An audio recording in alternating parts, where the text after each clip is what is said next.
Improvise anyway. Do it badly. Let it be kind of terrible, but do it. Because when you free yourself to not feel like you have to keep the game on guardrails, you open up a whole new element of magic to your games, which is giving the players even more agency over what direction they want to go in. If you don't give your players agency, then what are we doing here? We don't have to come up with a story arc. We come up with situations, we come up with complications, we come up with interesting world events that the players may come across, and then they get to decide how they interact with them. And that's what creates the story. So today, we're talking about the 4 most crucial secrets to running successful D&D games. Now, I'm going to ask you for your input for this. I want to hear what everyone else thinks about this, but I'm going to go ahead and go right into it. Dropping right away, number 1. What is the number 1 most crucial secret to running successful D&D games? So the first actual secret is to get started, okay? But we're going to assume you've already gotten started, okay? But what I think is the next most important thing, I think this is the most important thing. Now, I'm tempted to say consistency. That is an incredibly powerful secret, but we've already talked about that in past episodes. So I want to go a little level deeper than that. I don't want to talk so much about calendar consistency. What I want to talk about is longevity consistency. And what do we need for that? Here's what we need. And here's the first most crucial secret. You need to not judge yourself too much. I think this is one of the most destructive things a GM can do. If they judge themselves too much, they're never going to succeed. They're going to give up. They're going to get frustrated. They're going to feel bad about themselves. I really think so. So number 1 most crucial secret to running a successful D&D game is not to judge yourself too harshly. I really believe this is true. Here's what happens if you start judging yourself, guys. You're going to start to want to give up. You're going to start to doubt yourself. And this is going to hurt your games. This is going to make you perform at less than efficient, optimal power. Because you're going to go into the games thinking, oh no, do I have what it takes? Oh no, I'm going to mess up. And then it's going to ping your creativity. It's going to ping your ability to have fun, guys. I think this is the first, doubtlessly, the most crucial secret to running games. And that leads me to number 2. I'm going to jump right into it. What's the second most crucial secret to running successful D&D games? You as a GM have to have fun. Yes, we can all get better at the rules. Yes, we can all get better at all of the things that make games good. But if you do not have fun with it, I don't care if you're running paid games, free games. I don't care if you're running games for your dog. I don't care if you're running games for your chickens. I don't care if you're running games for your imaginary friends. If you are not having fun running the game, playing the game, helping to co-create the story, this is, how can I say this? I'm trying to say this with the gravity that it deserves. If you are not having fun, enjoying it, engaged in the activity, then you are not going to be engaging in it for the soul of the creation of the art. And if you are not hitting that mark, everyone's going to feel it. You're going to feel it. It is crucial, crucial, crucial that you hit that mark of having fun creating. And once you do that, everything else is going to get so much better. Even if you make mistakes, it's going to get so much better. Everything's going to be so much better. Crossheart, welcome to the chat, live stream crew. This is not GM Philosopher saying don't judge yourself at all. Self-reflection is the key to growth. Yes, it is. You're 100% right. What I'm talking about is don't judge yourself out of having fun and out of the hobby, because this is unsustainable. You have to give yourself grace. Judge yourself in the sense that you do a good-natured, positive evaluation of yourself. This is very important, but you're right. You don't want to not judge yourself at all. You want to self-reflect. You want to grow. We want to evolve. Every single game should be better. I've been running games for 24 years, but I still want every single game to be better than the last one. This is so important. If I do not continue to improve at the craft, what are we doing here? But this is for everything in life. You want to get better at your relationships. You want to get better at your friendships. You want to get better at dating. You want to get better at making money. You want to get better at dressing fashionably. I imagine I would love to get better at dressing well fashionably. I would love to get better at organizing my house and decorating it. I am not an interior decorator, guys. I need help. I need help with this. I need to get better. AWOL Warrior says, the pressure to perform for the table can make it easy to forget that you're supposed to be enjoying yourself as well. Very well said. This happens all too much. Too much. I want you all to drop me a comment. Let me know what you think the number 3 most crucial secret to running successful games is. I'm going to read your input, and if I agree with you, I will let you know. And that may become point number 3, but I need actual crucial secrets to success. So drop your best advice. Let's see if it makes it into the top 4. I've already dropped 2 secrets. We have 2 left. We have about 50 more minutes to get those in there. Drop your comments. Crossheart says communication. Ooh, communication. I feel like that's close. I feel like that's one ingredient of a third secret, but it's part of it. It's a bigger thing. Communication is part of it. It's so close, but I don't think communication alone is the thing, because I'm going to tell you what, even if you're not the best communicator, you can still succeed at running awesome games, but you have to work at it harder.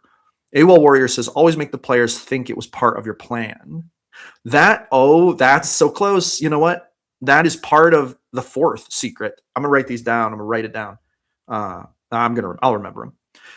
That is part of it. But once again, I feel like that's part of a bigger thing. There's a bigger overarching thing that governs that. What is it? You two have really touched on it. You've touched on two different points that could be crucial, but I don't think those points alone are what make successful D&D games or successful TTRPGs. Bedern says, I'm a DM. In 30 minutes, I'll have my session 0 with my old school friends. They've never played before. Any tips? Oh, yes. Run in session 0. Have not been in it for years. Getting ready to jump right back in. Session 0. Are you running a homebrew world state, or are you playing in a published world? What system are you playing, my friend? Are you running D&D 5e 2024, or are you old school? Running something AD&D 3rd edition. Okay, homebrew world. Got you. Okay, my first tip for session 0 is this. 5e. Okay, running 5e. My first tip for session 0 is this. It's really important that you and your players talk about, like, not only what kind of game everyone wants to play, but what kind of things they want to accomplish with their characters. And that could include they don't know and they're open to exploring. That is a valid answer, but it's important to know if that's the answer, right? So for example, I one time had a player, one of my favorite players of all time, who was playing a rogue, and he specifically told me, in this campaign, I want to run like a charlatan. I wanted to be a scam artist. I wanted to do forgery. I want to do like scams and scam people. Like, this was important to him.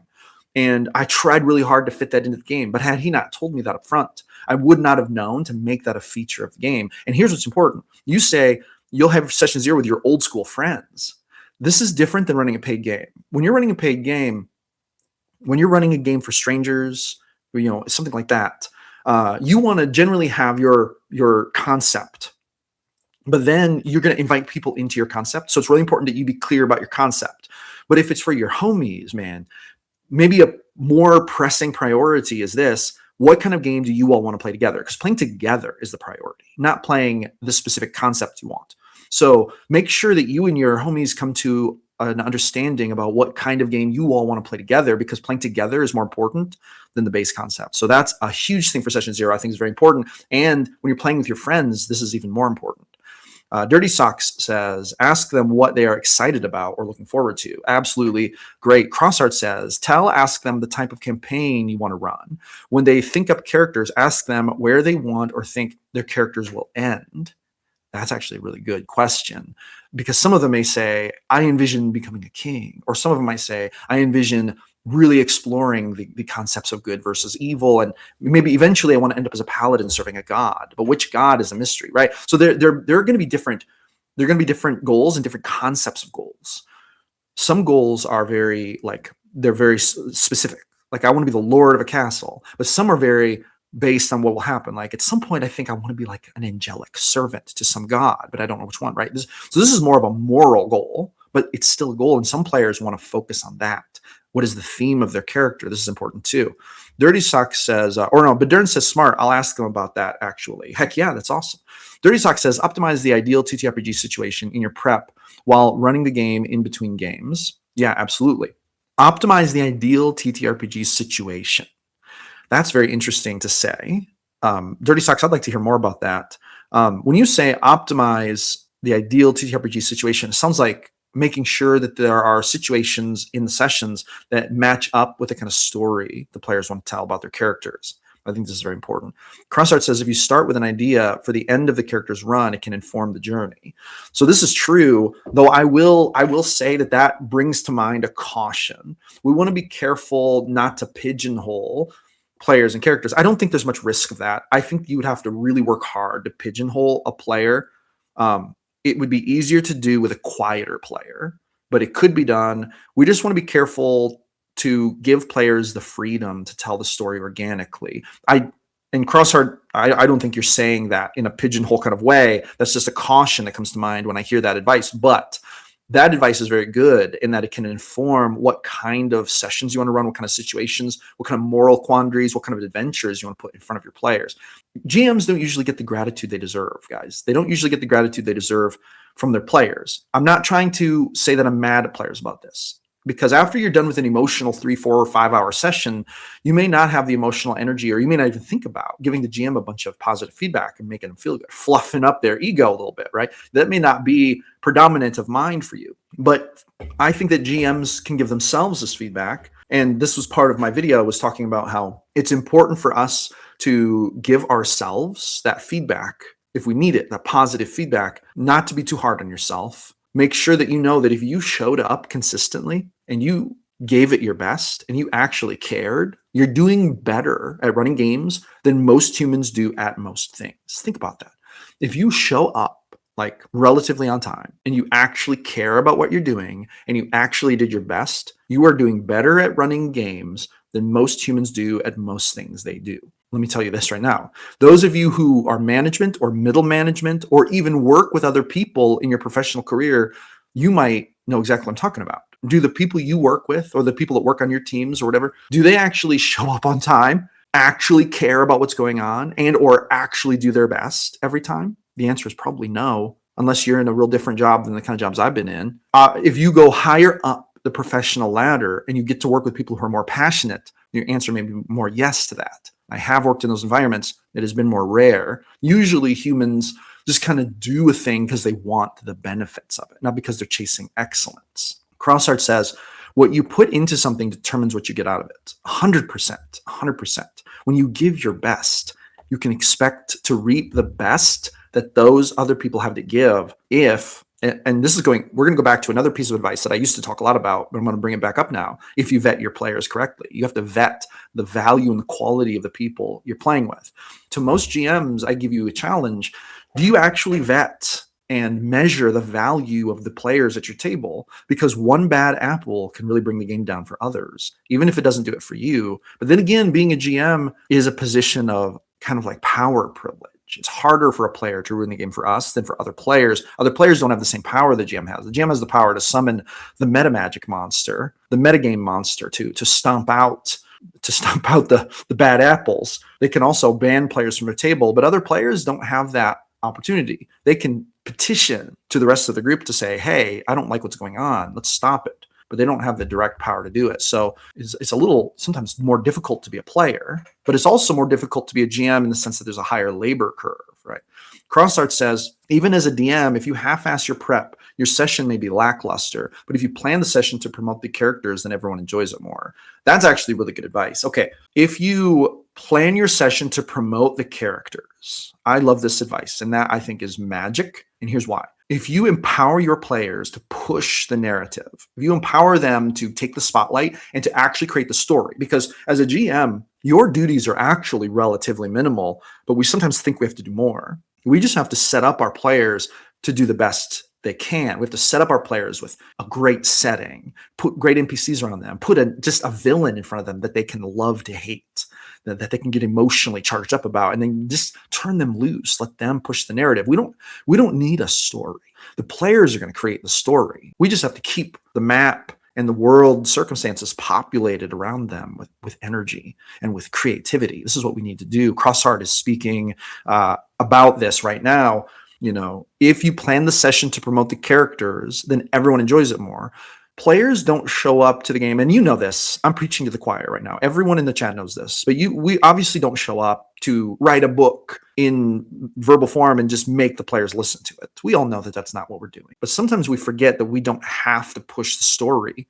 Sometimes we have to move in and control pacing. This might mean progressing the story by a leap, by ushering in an outside event, but that's different than thinking we have to come up with story arc. We don't have to come up with a story arc. We come up with situations, we come up with complications, we come up with interesting world events that the players may come across, and then they get to decide how they interact with them. And that's what creates the story. Crossheart says, I plan each session with 2 goals in mind. Progress the story in some way, either main story or characters, and make the players' characters feel awesome, impactful.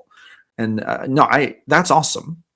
make the players' characters feel awesome and impactful, I think is basically something we should try to do. I think to myself, I try to do this once per scene or once per session.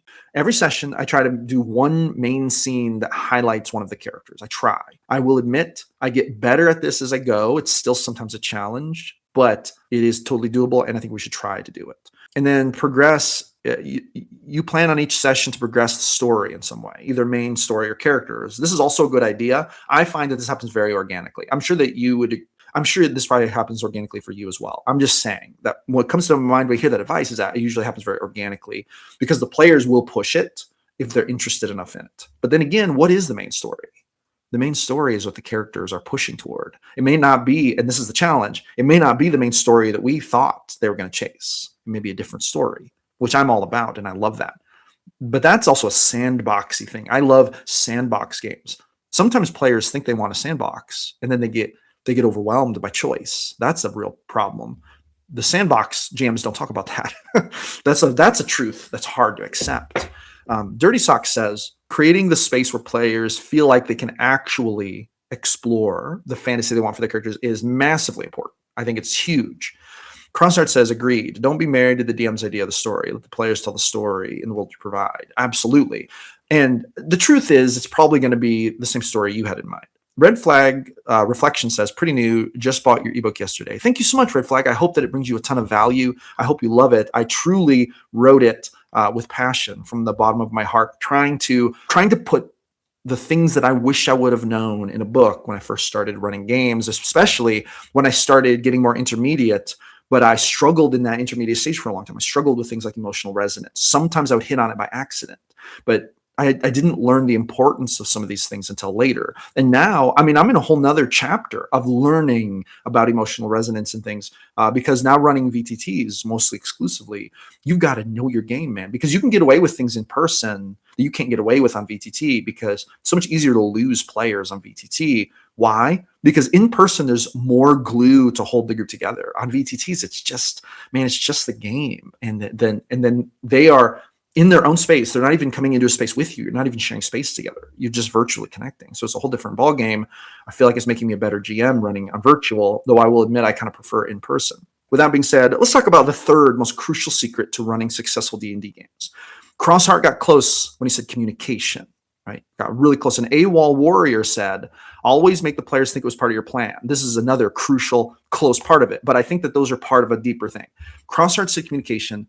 I would actually say it's emotional intelligence. And communication is part of emotional intelligence. I think if you can be emotionally intelligent, and this means a lot of things, but it means paying attention to how your players are feeling, paying attention to their energy, paying attention to the things they seem to care about, noticing when their energy dips a little bit, or noticing what really lifts them up, and then playing with those things. If I hit on something that really excites one of my players, then I know, we're going in the right direction. But what if I say something and I notice it deflates one of my players and they're like, like it kind of disappoints them. I know we're going in the wrong direction. But what if I wasn't paying attention to any of that? What if I wasn't paying any attention? Or maybe what if I didn't understand it? Maybe after the session, I message them and I say, hey, I had a feeling that you seemed a bit deflated by that thing that happened. Can you explain that to me? I don't understand, what happened. I want to know. Maybe then they explain it to you and you think, you learned something about what they want to do with their character, and you not intentionally were like getting in the way of it. I think that this is where emotional intelligence comes in, because TTRPGs are such a social, intellectual, creative exercise. We have to interface with other humans successfully to make it happen successfully. We have to really read people. We have to actually care about each other. If we don't do that, we're going to face negative consequences. The game is going to take a downward turn. People are not going to feel like they're a part of the experience. They're not going to feel that intimacy. So when we are emotionally intelligent during the game, trying to understand, trying to have empathy, trying to care about the experience of everyone else at the table, this is definitely going to boost the value of the table. And even if you make rules mistakes, even if you do things that don't seem super consistent within the game framework, even if you are not incredibly prepared and you have to improvise in a messy fashion, even if you don't remember all the names of your NPCs, you have to rename them because you don't remember their names. Not that I've ever done that. Just kidding. I've done that a lot. Even if you do these things, at least you'll be paying attention to the fun of the game and the energy levels of your fellow gamers, and this will help you to be a better GM. This will really help you. So I would encourage everyone to explore emotional intelligence and to try to leverage it at your games. Okay. In fact, I'm going to look up the actual definition of emotional intelligence. Okay. Emotional intelligence, the capacity to be aware of, control, and express one's emotions and to handle interpersonal relationships judiciously and empathetically. That's the dictionary definition. Love it. And I think that this is number 3, the third most crucial secret to running a successful D&D game. I can't talk today. I've already filmed 2 long-form videos today. So my talker is almost broken. It's almost worn out from all the talking I've already done today. And I'm a talkative dude. Hit that subscribe button, hit that thumbs up button, help give me some YouTube juice, guys. Help me to advance my goals on YouTube and to get YouTube to push my videos a little bit more. Every thumbs up helps. AWOL Warrior says, letting your players know snacks equals inspiration. Oh, yes. Oh, my gosh. I'm going to tell you what, when people bring me food, it's like true love, right? That's like true love. I appreciate them so much. I love it when players bring me snacks. I love it when players bring me drinks. I love them so much. It's like, you're my favorite now. You get a heroic inspiration just for bringing me snacks. Okay, so Crossheart says, number 3, let the players determine the story. Okay. Let the players determine the story. This is player agency. This is this is really, really close to being a crucial secret. In fact, I think what you're touching on is let players have agency. And I think that, I have to say, I think that is, we've already covered number 3, but I think that might be number 4. So we may need 5, because I know there's one more that we haven't talked about. But I think give players agency might be number 5. I really think so, because if you don't give your players agency, then what are we doing here? We've already talked about this a little bit, but we're not here to write a novel to throw at our players. We're here to see what kind of story we tell together. It's unknown. This is what ephemeral art is. I don't know if you know, but I'm going to read you the definition of ephemeral art. Let me know what you think. I think TTRPGs are a perfect example of intellectual ephemeral art. In art, ephemeral refers to works that are temporary, fleeting, and not intended to last, emphasizing transience in the experience of the moment, okay?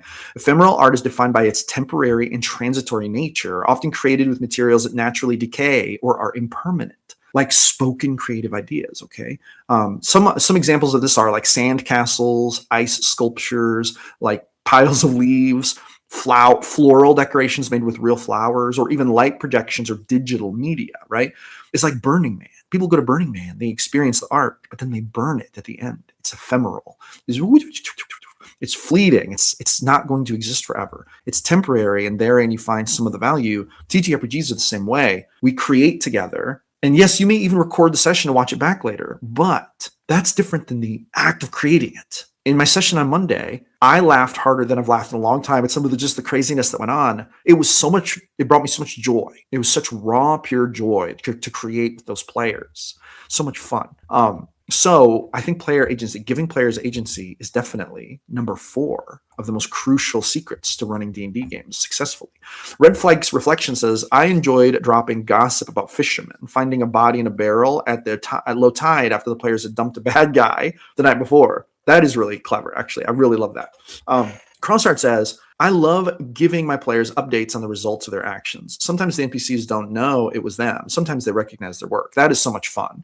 And Crossheart also says it helps the world feel alive. It does. One thing I love to do is that when players play in multiple campaigns of mine, because it's always like in chronological order, players who played in my Barrenlands games, like they did things up in the north that now there are rumors about down in the south. Now I have 2 players who played in that campaign playing in one of my campaigns in the Darkest Dawn, which, by the way, if you want to play in one of my games, check out my start playing listings down in the description. But now they're hearing like, oh, you should have heard what went on up north. There are rumors that there were people up there and this and that. And it's really fun for them to hear rumors about their other characters who were in that last campaign. I also love to do that. That's so much fun. I love dropping those little pieces of lore created by the characters. Crossheart says, this is how legends start, and we are those legends. Wow, that is an epic quote. Did you just quote that? Is that a Crossheart quote? Because that's an epic quote, man. This is how legends start, and we are those legends. See, that's that's part of what makes this hobby so special. We have to go through so much crap in this life, man. We got to pay these bills, and we got to pay these taxes. We have to pay the stupid car insurance. Imagine, being sent to the planet by the divine creator, if you believe in that kind of thing. And then imagine them saying, go and become a legend. And you get here and you're paying stupid car insurance. You're spending 4 hours trying to decide which stupid car insurance company to buy from because you have to have it because of stupid. That's how I feel about car insurance. No offense to those of you in the chat who sell car insurance. I appreciate you because I want professionals to tell me what the hell is going on, because I literally, I hate it. I hate reading about it. I hate researching it. I hate paying for it. I hate having to use it if I need to use it. Hate not having it because of the trouble it can cause you. It's just, you know what I'm saying? There's so many things in life that I think get in the way of experiencing true bliss and happiness. Car insurance is one of them. Crossart says, I just feel like that's why we play games like D&D. I agree. That is why we play games like D&D. And part of the magic of it is that we get to experience it with other humans who also understand it. It's different than playing a video game. When you play a video game, it's just all kind of by yourself. And then you have the cold code of the AI and the graphics and the system on the other side. That's all it is. But when you're playing with other humans and you all have stake in it, this makes it more important, I think. I think that's what gives TTRPGs their appeal. Right? Crossheart says, I always wanted to change the world like Aragorn while bickering with friends like Legolas and Gimli. Yes, that is actually true. We do want to change the world. We want to have significance. We want to have impact. We want to make a difference.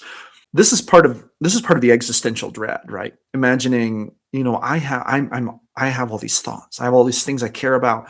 There's so much that matters to me. But is it meaningless? Is it useless? Does it not matter? How do we define what matters? This is where existential dread is born, right? When you grow up like me and you watch movies like Land Before Time and All Dogs Go to Heaven and Secret of Nim, and then you come into life and you realize, oh my God, maybe nothing matters. Maybe this is all futile and useless. That's when the existential dread kicks in. For the record, I don't believe that. I believe that we have the ability to create purpose for ourselves in this life. I think we have the ability to create value and to make a significant difference. We have the ability to make our lives meaningful and to create significance, and we can define significance as things that matter to others.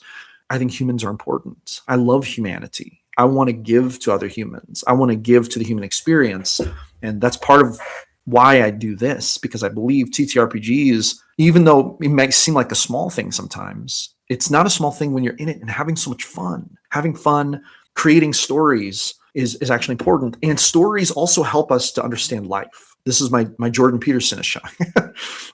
Stories help us to explain life. They help us to explain ourselves to ourselves. They help us to understand our own journey. They help us to make sense of madness sometimes. At least they do for me. And I feel like other gamers probably feel similar. There is an element of madness to this life, guys. There's an element of madness to it. And engaging in storytelling can help us to sometimes bring elements from our life into the fiction and play with them, stretch them, twist them, sometimes break them all together and see what that feels like, see what it's like. And then sometimes this results in us learning about ourselves, learning about others, learning about life itself, right? Crossart says, question for GM. Last night, my players' characters were talking around the campfire about each other's backstories, getting invested in each other's pasts and goals. I wanted so badly to let it keep going, but after an hour of this, I had to cut them off and progress the story to the next day in order to get things moving. Did I make a mistake? With only 3 hours max to play, I have to be mindful about time, and several of my players' favorite parts of D&D is combat, not RP. This is a very good question. Okay, so is this a mistake? If the role play is flowing, is it better as a GM to let it flow, even if it takes up the whole session? And then you end the session, and then you had no combat, the story didn't get progressed, but you had all this. So this is what I call human art. Sometimes you have things that happen in a game that may not from the outside objectively seem to progress the game or add to the story, blah, blah, blah, blah. But they are so valuable from a human art perspective that you can't really quantify that, right, with any traditional metrics. But at the same time, too much human art dilutes the experience to a point, because you're right. If human art is taking the place of combat, if it's taking the place of, immersion, discovery, finding new things, exploring, right? At what point is there too much human art? And then players, and this is another thing, players might enjoy that in the moment, But sometimes they don't realize it's going on too long, and then they can end up disappointed in the session because nothing happened, even though they could have pushed for something to happen. They didn't because they didn't know to do it, or sometimes didn't feel like they had the power to do it. This is very complicated territory. So, Crossheart, my official answer is I am probably more likely to let those things go on longer than most GMs would. So you say you let that RP go, you let them have that spotlight for an hour. Personally, I think you made the right decision. If you don't kind of make a stopping point and progress the story, then you might be in danger of letting the human art run too far and then creating something that is so like niche that it's not going to be enjoyable to everyone. It's like movies. You ever watch movies where they're just so artsy and you think to yourself, I kind of like the art, but God, I want something to happen. Like, do you ever watch a movie like that? There are movies like that. And I tend to like those quirky human art kind of movies. But at the same time, there are moments where you're like, come on, just do something. You ever watch The Bear? Okay, so The Bear is a show about a chef on Hulu. And it's known for its kind of awkwardly long segments of uncut dialogue. These segments don't do really much to progress the story sometimes, but they do get you acquainted with the characters more. And that sets you up emotionally for these emotional scenes with the characters. It's very different from how most shows do it. But and it's good, I like it. But sometimes even I am like, come on, get to the next scene. I want to see the next crazy thing that happens. So human art really deepens the experience, but it's like a little goes a long way. So Crossheart, in my opinion, I believe you did the right thing. I think that putting a stopping point on it, moving to the next scene is probably something your players are thankful for, even if they were enjoying it. See, two things can exist at the same time. They might enjoy the backstory conversation, but they might also enjoy getting to the combat and be glad it happened. So there's my answer. Really good question. Deep GM insight question. The fifth most crucial secret. And this is it. Be willing to improvise, even if you are bad at it. There's an element of the game to where we cannot prep for everything. And this is a magical part of the game, especially if you're running sandboxy stuff, which I love. I love the sandbox. I love going more towards sandbox, giving players free reign to do whatever they want. But we have to be ready to improvise if that happens. Some GMs are not as comfortable with improvisation. I do understand this. Here's my answer. Improvise anyway. Do it badly. Let it be kind of terrible, but do it. Because when you free yourself to not feel like you have to keep the game on guardrails, you open up a whole new element of magic to your games, which is giving the players even more agency over what direction they want to go in. And then a lot of times you can prep things for improv. You might prep 3 or 4 encounters so that when they go off the beaten path, you make little adjustments and throw that encounter in there. This is also improv. You're just doing it a little in advance. But also be willing to improv in the moment. Sometimes a thing happens, and this is how it works for me. I think to myself, no, here's what they see. But I did not prep this. I didn't think about it at all before, but that's what the inspiration brings me, and we roll with it. Maybe I've gotten better at drawing maps in my virtual tabletop on Owlbear Rodeo because of this exact thing. Sometimes things happen, and I think, I need to be able to draw this, and I've gotten better at using the markers in the VTT to draw my maps because it's like you just have to. There's no way sometimes to just create all these maps on the go and blah, blah, blah, and that's okay. Low def and bad improv is better than keeping your prepped content as the guardrails for what the players are allowed to do. That's my opinion. Do you think I'm wrong? Drop a comment. Let me know. I would love to hear your opinion on that, but I think I'm right. And I think that this is so important that it is the 5th most crucial secret to running a successful D&D game. I really believe this. Crossheart says, going back to the beginning of the stream, don't be afraid to improvise. Just do it. Then look back after and learn from what went well or what didn't. I agree. Do not be afraid to improvise. And I'm even going to keep saying this. Don't even be afraid of improvising terribly. Sometimes when you improvise terribly at first, players might laugh. They literally might laugh, but this is not a mean laugh. This is a part of the magic of the game is the absurdity of the spontaneity of it, right?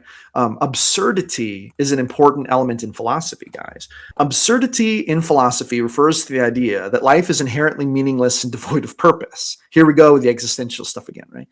Often stemming from the conflict between human despair for meaning and the world's lack thereof. This concept is particularly explored by Albert Camus, who argued that the absurd arises from our innate desire to find a unified explanation for the universe, leading to a sense of frustration and confusion.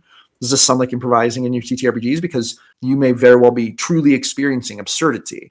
In role-playing games, absurdity can be a thematic element that challenges players to confront the inherent contradictions and irrationality of their experiences. It often involves characters grappling with the absurdity of their circumstances, leading to existential crises and the search for meaning amongst chaos. Sounds like improv to me. This theme is prevalent in various TTRPGs where players may encounter situations that seem illogical or nonsensical, such as when you improvise nonsensical things because you're doing it terribly, but you're still doing it, prompting the characters to then reflect on the nature of their existence and the meaning of their actions. We can derive meaning from simply encountering the absurd.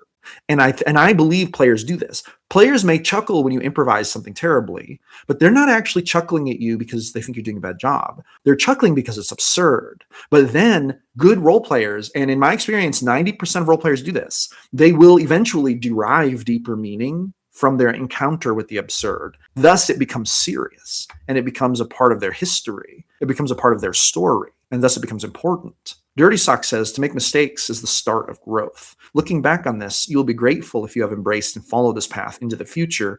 In short, do not be scared to improvise. I completely agree with you, Dirty Socks. I completely agree with you. You say eventually growth is next. 100%. Growth is next. And the better you get at improvising, the better, or the more you improvise, the better you get at it. This is 100% true. I believe this 1,000,000% with every fiber of my being. Improvisation is a muscle, but you must grow it through exercise, right? Flip Out says, what can players do to assist the GMs in creating a better story? I get a lot of conflicting information about this. This is actually a really good question.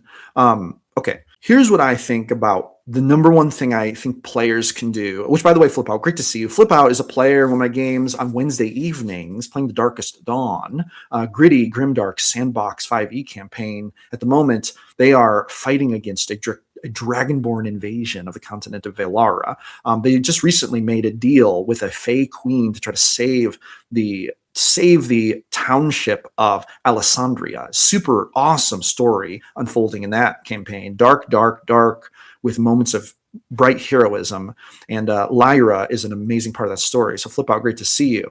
I always want to give props to my awesome players because they make these stories truly memorable. Now, my favorite thing players can do to help create the better story is this. And there's one thing I wish all players would do more, and that is to basically advocate for yourself loudly and proudly. Okay, so what I would love all of my players to do is I would love for them before the session, message me what's important. I actually drop a doc about this that I want players to fill in, but whatever.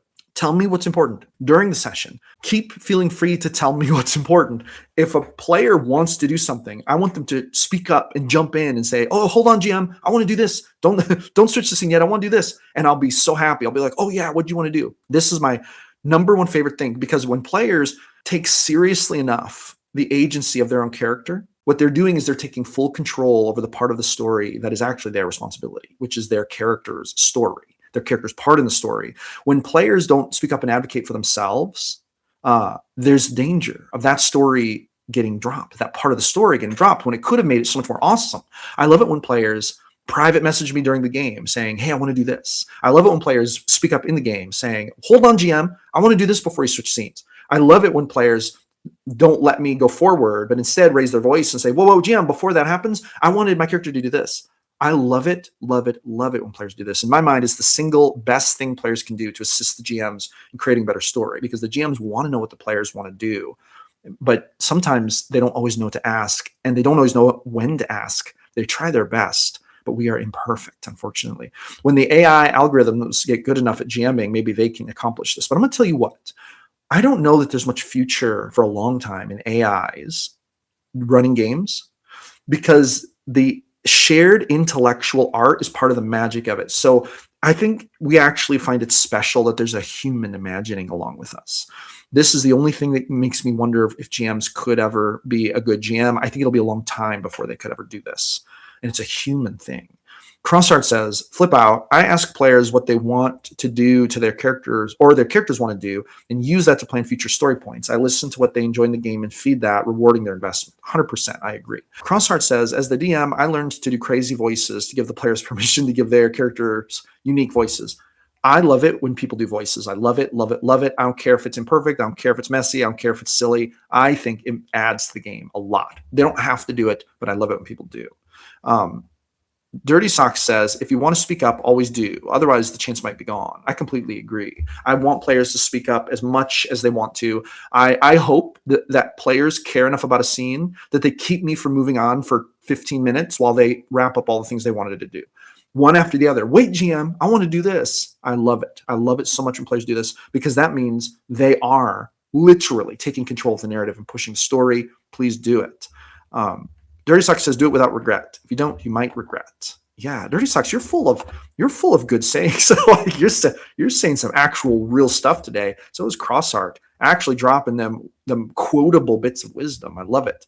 Now, make sure that you hit that like button for me, hit that subscribe button for me, drop a comment. Today, we have pretty much, I feel like, pretty successfully crushed the most crucial secrets to running successful D&D games. I love it. And we have gotten to know some new friends, and I appreciate all of you so much. Don't forget to join GM Philosophy Discord. Links in the description. Make sure that you keep running games, guys. Empowering Game Masters to run better games is the goal of this channel. And if you haven't done it, make sure that you grab a copy of my ebook. Help me to meet my goal of selling at least one copy every single day. If you appreciate my content, it would mean the world to me. It's about the price of an expensive cup of Starbucks coffee, but it means the world to me. Every single purchase, I literally look at it and I feel so grateful in my heart. So thank you so much for your awesome support. And with that being said, guys, we're going to wrap it up for today. Thank you so much for everything you do. Make sure to roll some D100s for me at your next game, and I will see you awesome people on the next one.